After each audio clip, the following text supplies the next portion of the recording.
Nag-iisip ano gawing merienda para magsalo-salo kayo ng mahal mo? Aba, ito literal na mabilisan. Hindi ka na mapapagod sa pagluto, busog pa kayo. Mabilisang pasta to, kawali, painitin.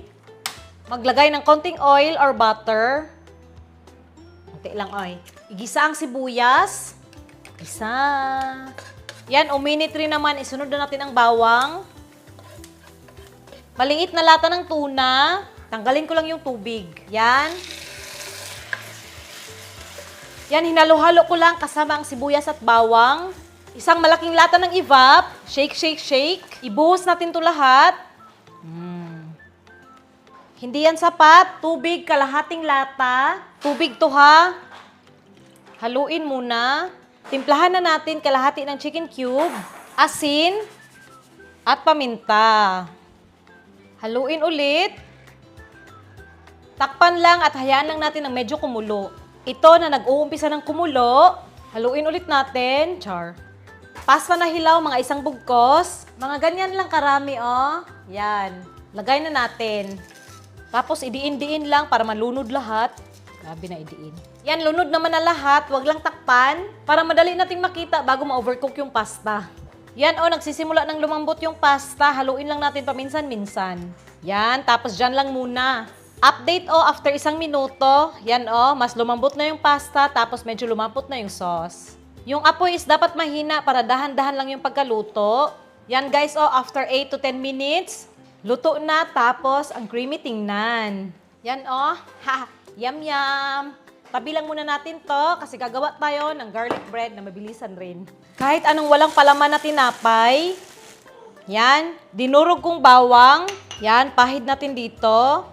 Kabila rin. Ito na nag-aamoy garlic na. Melted unsalted butter, i-brush natin sa taas. Yan, okay na. Lagyan ng konting asin at paminta. Para may lasa naman. Lagyan ko ng grated easy melt na cheese. Ayan na kawali.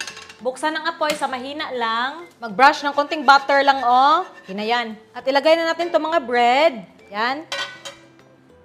Okay na to guys ha, pero lalagyan ko ng chili flakes para medyo maanghang. Optional lang ha. Yung mga toppings. Fried garlic.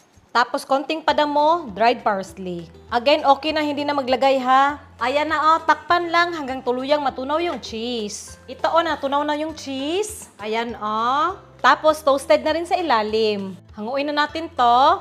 I-slice. Tapos lagay mo sa gilid ng pasta. Tapos lagyan lang ng padamo. Diba may pagsasaluhan na kayo ng jowa mo. Literal na mabilisan para hindi lang puro kilig. Mabubusog din tayo, no? Subukan na natin. Yan, ang creamy.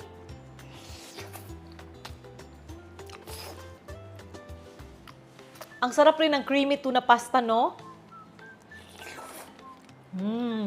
Tapos yung garlic bread. Yummy!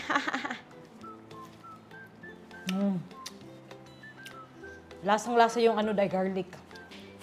Masarap kasi medyo maanghang. Nilagyan ko ng chili flakes. Sarap.